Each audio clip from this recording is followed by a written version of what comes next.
दिन गुस्से के नाम रहा। हर तरफ सड़कों पर विरोध प्रदर्शन और नाराजगी नजर आई।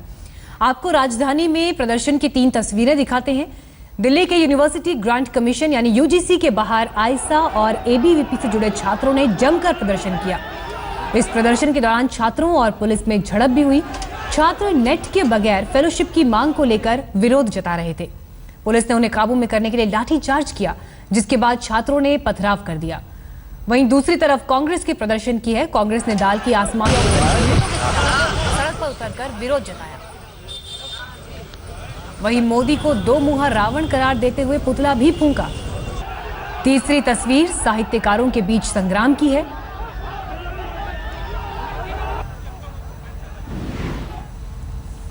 आइए अब आपको विस्तार से दिखाते हैं दिल्ली के छात्रों ने यूजीसी के हेडक्वार्टर पर हंगामा क्यों किया। दरअसल छात्र 3 दिन से आंदोलन कर रहे थे, लेकिन कोई उनकी सुन नहीं रहा था। आज छात्रों ने यूजीसी के डायरेक्टर को घेरने की कोशिश की, जिसके बाद हालात बेकाबू हो गए।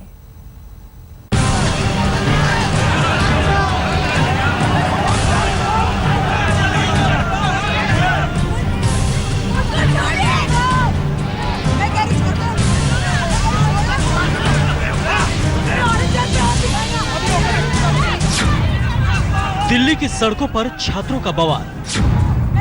पुलिस ने लड़कियों को पीटा घसीटा। नाराज छात्रों का बसों पर पथराव।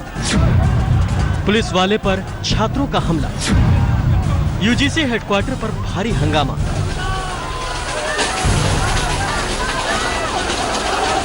शुक्रवार में राजधानी की दोपहर छात्रों का गुस्सा उबल पड़ा। यूजीसी हेडक्वार्टर में घुसने की कोशिश करते छात्रों को पुलिस ने रोकने की कोशिश की। कुछ देर तक दोनों ओर से धक्का मुक्की शुरू हो गई। इसके बाद पुलिस ने लाठीचार्ज कर दिया। छात्र और छात्राओं को दौड़ाकर पीटना शुरू कर दिया। इसके विरोध में लड़कियों ने सड़क पर खूब हंगामा किया। इतना ही नहीं, जब महिला पुलिसकर्मियों ने कुछ लड़कियों को हिरासत में लेने की कोशिश की तो छात्राएं उनसे भी भिड़ गईं। नाराज छात्रों ने लाठीचार्ज के विरोध में बसों पर पथराव भी किया। इन्हीं बसों में छात्रों को भरकर पुलिस ले जाने की कोशिश कर रही थी। मुझे बस में धकेल के अंदर डाला गया और उसके बाद में कपड़े फाड़े गए। लड़कियों के कपड़े फाड़ दिए, लड़कियों के कपड़े फाड़ दिए और उसके बाद में हमारे से बदतमीजी की जाती है। अगर महिला कांस्टेबल भी हमें लेके जाती है तो हमको पीछे से लात मार के लेके जा रही है। दरअसल ये पूरा विवाद यूजीसी के छात्रों का मानदेय बंद करने को लेकर हुआ। यूजीसी के तहत जो छात्र नेट का इम्तिहान पास करने के बाद रिसर्च कर रहे थे, उन्हें 8,000 रुपए हर महीने मिलता था। बिना नेट क्वालिफाई किए रिसर्च करने वालों को 5,000 रुपए दिए जाते थे। छात्रों का आरोप है कि यूजीसी ने सोमवार को आदेश दिया कि रिसर्च फेलोशिप के लिए मिलने वाला मानदेय बंद किया जा रहा है। इसी के विरोध में एबीवीपी, आईसा और दूसरे छात्र संगठन के लोग यूजीसी हेडक्वार्टर पहुंचे थे। आईटीओ के पास यूजीसी हेडक्वार्टर के बाहर रिसर्च करने वाले छात्र 3 दिनों से धरने पर बैठे थे। आज अचानक छात्रों ने प्रदर्शन शुरू कर दिया और यूजीसी के डायरेक्टर से मिलने की मांग करने लगे, मगर पुलिस ने उन्हें रोका और ना मानने पर लाठीचार्ज कर दिया।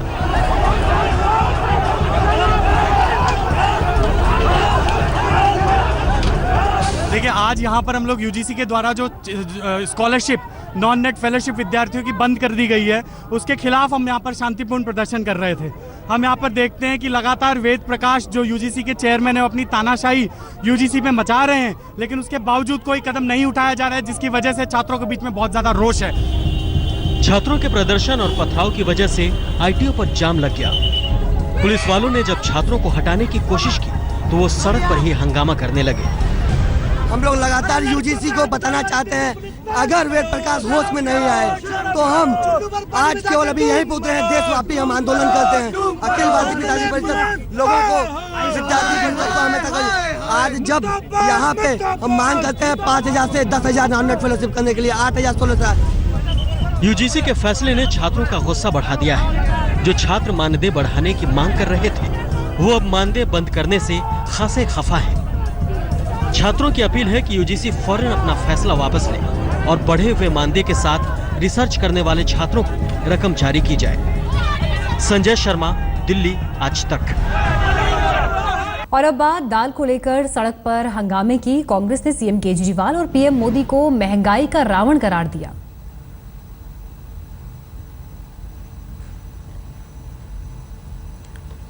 और इसी को लेकर कांग्रेस पार्टी ने आज प्रदर्शन किया। तस्वीरें आपके सामने।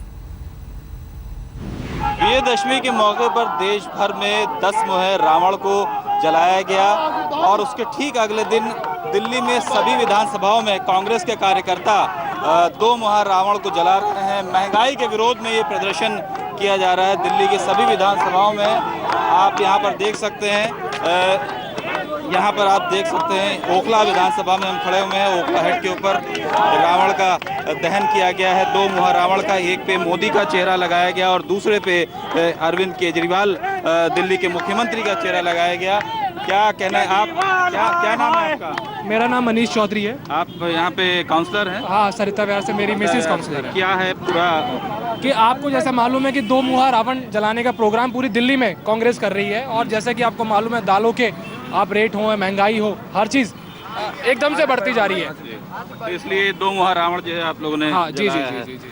यहाँ पे जाकिर नगर से जो काउंसलर हैं ओखला में वो भी यहाँ पर मौजूद है, शुएब दानी साहब, और उसके साथ साथ आसिफ अहमद खान जो कि पूर्व विधायक हैं वो भी मौजूद हैं। दानी साहब, आज जो ये आयोजन किया है, मकसद सर बढ़ती महंगाई को लेकर, जो दालें 63 रुपए किलो थी आज 200 रुपए किलो है। आम आदमी क्या करेगा? झूठे वादे करते हैं, आम आदमी की बात करते हैं, आम आदमी की कोई सुनता है नहीं। आज हालात इतने खराब है, सुरक्षित महसूस नहीं करता मुसलमान हिंदुस्तान का। ये बहुत सारी वजूहत है जो हमने आज मोदी और 2 मुहर्रम उसका केजरीवाल का पुतला कुछ जी। आसिफ साहब, देखिए, अरविंद केजरीवाल और नरेंद्र मोदी ये सिक्के के 2 पहलू हैं और ये सिक्के के 2 पहलू हम पहले भी कहते आए थे कि इनकी एक ही आइडियोलॉजी है और एक ही इनका ट्रैक है दोनों का। और आज ये पूरे हिंदुस्तान में जाहिर पब्लिकली भी ये बात सामने आ गई है कि और जिस तरह से बीजेपी आज लोगों की हड्डियां जो खाना बना रहे हैं वो भी चेक कर रहे हैं कि ये क्या बना रहे हैं। उन हालात में अगर दाल भी 200, 200 रुपए से ऊपर हो जाएगी तो लोग क्या खाएंगे इस मुल्क के अंदर। और अब बात साहित्यकारों के हंगामे की, जो लोग अपनी सोच और कलम के दम पर समाज को सही रास्ता दिखाते हैं, सरकारों की गलत नीतियों पर सवाल उठाते हैं और कलम ही जिनकी जुबान होती है, वो लोग आज खामोश होकर सड़क पर उतरे। केंद्र सरकार पर समाज में नफरत फैलाने और लोगों को बांटने की राजनीति का आरोप लगाते हुए तमाम साहित्यकारों ने सड़कों पर उतरकर मौन प्रदर्शन किया। लेकिन वहीं दूसरी तरफ कई साहित्यकारों के विरोध को सियासी स्टंट बताते हुए प्रदर्शन भी किया गया। प्रदर्शन की तमाम तस्वीरें आपने देखी होंगी, लेकिन ये तस्वीर बाकी सारे प्रदर्शन से अलग है। ये साहित्यकारों का प्रदर्शन है, जो लोग सिर्फ कलम के जरिए अपनी बात जनता और सरकारों तक पहुंचाते हैं, वो अब सड़कों पर हैं। कर्नाटक में प्रोफेसर MM कुलबर्गी की हत्या समेत समाज में नफरत और बांटने वाली सियासत का आरोप लगाते हुए सड़कों पर मार्च किया। श्री राम सेंटर के बाहर वामपंथी और प्रगतिशील विचारधारा के साहित्यकारों और सामाजिक कार्यकर्ताओं ने प्रदर्शन किया। हाथ और मुंह पर काली पट्टी बांधकर केंद्र सरकार पर असहिष्णुता के आरोप लगाए। विरोध में साहित्य सम्मान लौटाने की अपील भी की। मगर इसी बीच साहित्य अकादमी परिसर में वो साहित्यकार और कलाकार भी जुटने लगे जो सम्मान लौटाने वालों का विरोध कर रहे हैं। साहित्य सम्मान लौटाने वालों में मौन प्रदर्शन करते हुए ये आरोप लगाया गया है कि मौजूदा माहौल में बोलने की आजादी नहीं है। तो वहीं सम्मान लौटाने का विरोध करने वालों ने बैनर पर लिखा, पुरस्कार लौटाने वालों गेट वेल सून। साहित्य सम्मान लौटाने को ड्रामा करार दिया, क्योंकि साहित्य अकादमी ने अपने ही द्वारा पुरस्कृत एक लेखक की हत्या पर शोक सभा करने से अब तक इनकार किया है। हम चाहते हैं कि साहित्य अकादमी इस हत्या का विरोध करे, इस हत्या को निंदनीय माने और दिल्ली में शोक सभा आयोजित करे यथाशीघ्र। आज जो साहित्यकार विरोध कर रहे हैं, भागलपुर की घटना के समय 84 में जो सिखों के साथ अत्याचार हुआ, उस समय सांप्रदायिकता इनकी कहाँ चली गई थी। आपातकाल में जो स्थिति बनी थी, साहित्यकारों को भी बंद कर दिया था, लेखकों को बंद कर दिया था, प्रोफेसरों को बंद कर दिया था, तब इन्होंने आवाज कहाँ दी थी। मैं कहना चाहता हूं कि हिंदी साहित्य और भारतीय संस्कृति में विविधता है। साहित्य में अगर विविधता है तो उसको रोकना नहीं चाहिए। साहित्य की दुनिया में फिलहाल खलबली मची है। जो साहित्यकार कुरीतियों और गलत सिस्टम के खिलाफ लड़ते थे, वो अब सामाजिक सौहार्द और बोलने की आजादी के नाम पर आपस में लड़ रहे हैं। संजय शर्मा, दिल्ली, आज तक। साहित्य कला अकादमी और नाट्य अकादमी से जुड़े कई कलाकारों ने सम्मान लौटाने का विरोध किया। उनका कहना है कि सम्मान लौटाने के बहाने सियासत हो रही है। मैं कलाकार या कुछ भी होने से पहले एक भारतीय हूँ और मैं इनकी खिलाफत इसलिए कर सकती हूँ क्योंकि मैं इन सब में से मैं बहुत लोग की फैन रही हूँ। मैं पढ़ती रही हूँ। कितनी किताबें हम लोगों ने पुस्तक मेले में सिर्फ इसलिए कवर वर्जन देख करके खरीदी हैं कि वो अनुदित रचनाएं थी, उनमें लिखा था साहित्य अकादमी पुरस्कार विजेता। और ये आज यदि हम देखें कि वो देश का परसेप्शन बदल रहे हैं, हम उस एजेंडे के जो निहित अर्थ है उसके खिलाफ है। आप कौन होते हैं एजेंडा बदलने वाले? बका की फिक्र करो खुद ही जिंदगी के लिए, जमाना कुछ नहीं करता कभी किसी के लिए। हमें अपने देश को सोच के अपने विचार से ताकत से फिर पुनः लाना है, ना कि दूसरों के कहे पे हमें चलना है। अभी तक उन्होंने सोचा कि पार्टी आपस में लड़ती रहें, वो तो हम लोगों को यूज टू हो गए हैं कि एक पार्टी दूसरे को अपमानित करेगी। लेकिन कलाकारों के साथ ऐसा हो रहा है या कलाकारों द्वारा कराया जा रहा है, ये बिल्कुल स्पष्ट है। साहित्यकारों के बीच चल रहे संग्राम को लेकर साहित्य अकादमी ने बयान दिया। अकादमी के अध्यक्ष विश्वनाथ प्रसाद तिवारी ने कहा कि प्रोफेसर कलबुर्गी समेत जितने भी सामाजिक सरोकारों से जुड़े लोगों पर हमले हुए हैं वो निंदनीय है। अकादमी के कार्यकारी मंडल को विश्वास है कि अकादमी की स्वायत्तता, जिसने 61 वर्षों के इसके इतिहास में ऊंचाइयां प्राप्त की हैं, को लेखकों का सहयोग और मजबूत करेगा।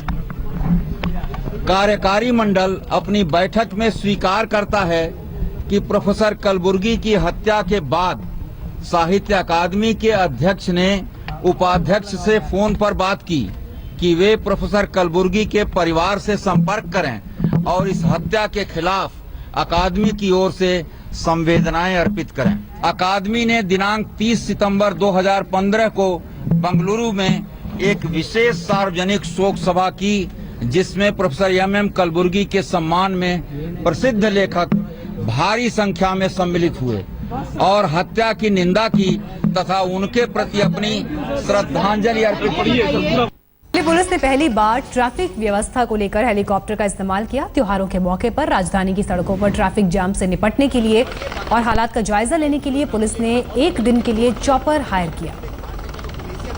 इस चॉपर के जरिए क्या निगरानी सही तरीके से की जाएगी, इसको लेकर आज ये आप कह सकते हैं टेस्टिंग का दिन रहा, जब हेलीकॉप्टर के जरिए निगरानी की गई। इस वक्त हम यमुना घाट पर मौजूद हैं आईटीओ के पास। आप देख सकते हैं कि पवन हंस का जो हेलीकॉप्टर है वो फ्लाई कर रहा है यहाँ पर। दरअसल ये पहली बार दिल्ली ट्रैफिक पुलिस ने हायर किया हेलीकॉप्टर और ये बाकायदा वीडियोग्राफी लेगा और जो कनेक्टिंग रोड्स है, जितने भी दिल्ली में घाट्स हैं, चाहे वो कुदेसिया घाट हो, यमुना घाट हो, वो पूरी वीडियोग्राफी लेने के बाद ये सारे सिग्नल्स दिल्ली ट्रैफिक पुलिस को देगा, ताकि जो दिल्ली ट्रैफिक पुलिस का जो ग्राउंड स्टाफ है वो बाकायदा जो ग्राउंड स्टाफ को पता लगेगा कहाँ कहाँ ट्रैफिक जैम है, चाहे वो यहाँ पर जैम है यमुना घाट के आसपास या कहीं भी जैम होगा, वो सारी इमेजेस और सारी सिचुएशन जो है वो बताएगा दिल्ली ट्रैफिक पुलिस के अधिकारियों को और वो ट्रैफिक को मैनेज करने में ऐसे में उनके लिए आसानी होगी। आप देख सकते हैं कि इस वक्त पवन हंस बिल्कुल हमारे ऊपर उड़ रहा है और यहाँ से जो सिचुएशन है वो दिल्ली ट्रैफिक पुलिस को दी जा रही है, ताकि ये पूरी जो सिचुएशन है वो दिल्ली ट्रैफिक पुलिस को पता चल सके और दिल्ली ट्रैफिक पुलिस जो है वो इस सिचुएशन के हिसाब से आगे एक्ट कर सके।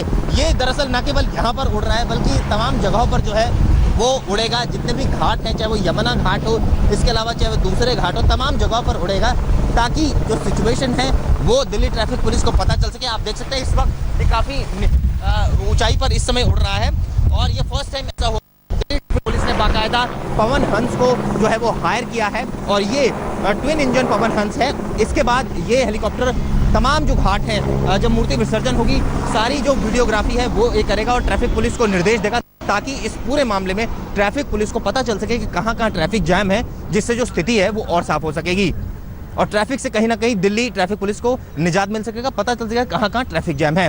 कैमरन वाहिद के साथ चिराग गुठी, दिल्ली, आज तक। चलिए वक्त एक ब्रेक का है, लौटेंगे और खबरों के साथ। आप देखते रहिए।